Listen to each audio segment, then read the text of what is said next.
Neden bütüncül psikoterapi? Günümüzde aslında bütüncüllük, o fonksiyonel tip bunların hepsine baktığımızda bütüncüllük aslında kaçınılmaz bir durum. Çünkü şimdi biraz önce ofisime gelen gruplardan bahsettim.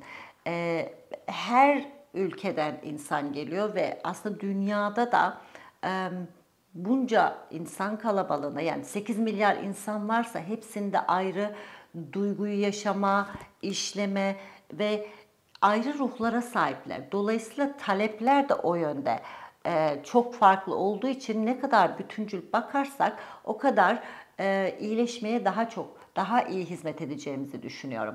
Şimdi ben bütüncüllüğü aslında 3 aşamada anlatmak istiyorum. Ekoller anlamında bunu anlatabilirim. Kişinin aslında kendi içindeki o iyileşme sürecinde terapik yöntemlerle bunu anlatabilirim. Bir de aslında çok yönlülükle, polimatlıkla bütüncüllüğü anlatmak istiyorum. Şimdi Freud'a baktığımızda daha çok o kendinlik, dürtüsel olan benlikten yola çıkar. 0-5 yaşının belirleyici olduğunu söyler.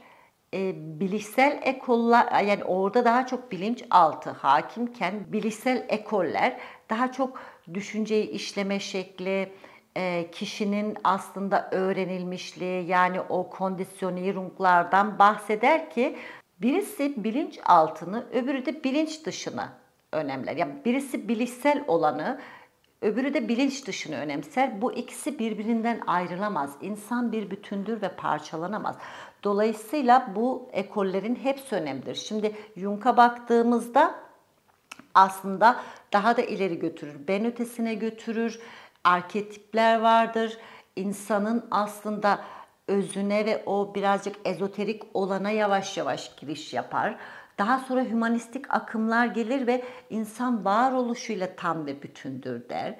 Şimdi buradan baktığımızda yeni akımlara, New Age akımlarında da ne vardır? Yine işte kuantum, o kuantum dolanıklık, seçim teorisi, bunlar epigenetik, geçmiş yaşamlar dahi bu günümüzde son zamanlarda ruhçuluk ve ezoterizm buna eklendi.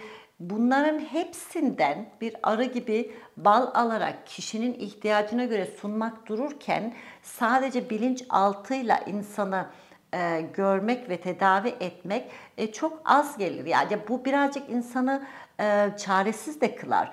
Dolayısıyla insanın bilinçaltı da bilinç dışı da, kolektif bilinç dışı da işin içine girer ve bunların hepsini bütün olarak bir insana sunmak dururken neden sadece bir ekole bağlı kalalım? Dolayısıyla yine aynı şekilde sacın üç ayağı gibi bakacak olursak beden, zihin, ruh dengesine, orada da her birinin ihtiyacına bir şey sunmak. Yani hatta her doktorun aslında bütüncül bakması gerekir diye düşünüyorum. Yani bir göz doktorunun dahi bütün disiplinler içine katması gerekiyor. Sadece psikoterapistlerin değil. Yani bir insanın iyileşmesinde eğer beslenme, hormon sistemi, enflamasyon, metilasyon, zihnin o nöropsikoterapiler açısından baktığında zihnin yapısı, bunların hepsini disiplin olarak kişinin iyileşmesinde hizmete sunmak dururken neden sadece bir ekolle veya bir yöntemle yetinelim? Kaldı ki şu anda mesela bir kişi bana geldiğinde onun ihtiyacına göre spora gitmesini de öneririm. Yani hafif ve orta dereceli depresyonlarda belki antidepresana gerek kalmadan o hormonlar salgılanacağı için adrenalin, dopamin, serotonin, belki kişi sadece egzersizle bile yanı sıra psikoterapinin iyileşme gösterecekken neden sadece psikofarmak olsun? Tabii ki o da gerekli. Yani o disiplinleri de katmak gerekiyor. Yani şöyle özetleyeyim. Yani bir kişi geldiğinde gerekirse psikiyatriste de gönderilmeli, spora da gönderilebilmeli, beslenme uzmanına da gidebilmeli veya onun stratejilerinde, onun baş etme stratejilerinde ona iyi gelen şeylerde maneviyat varsa onu da katmalı işin içine. Maneviyatı da o kişinin varoluşuyla getirdiği mesela psikosentez asosyalin o içsel bilgeliğe atıf yapar. Aynı şekilde varoluşçulardan Rogers, Fritz Perls, bunlar yani şu anda ve şimdi çok önem verirler. Demek ki o anda kalmak, insanın düşüncelerini geçmişten ve gelecekten şu ana getirmesinin iyileştiriciliğini biliyorsak neden akt terapilerini mesela katmayalım? Kabul kararlılık terapilerini. Dolayısıyla bunu bir arı gibi her çiçekten bal alıp kişiye en uygun yöntemi sunmak dururken neden tek bir yöntem olsun? Bu durumda şunları sorabilirim. Yani eğer sadece Freud haklıysa ve insan sadece o cinsel içgüdü, benlik, kendinlik ve 0-5 yaşa mahkum edilecekse, bilişselcilerin o öğrenilmiş olan şeyleri tekrar değiştirebiliriz'i nereye koyacağız?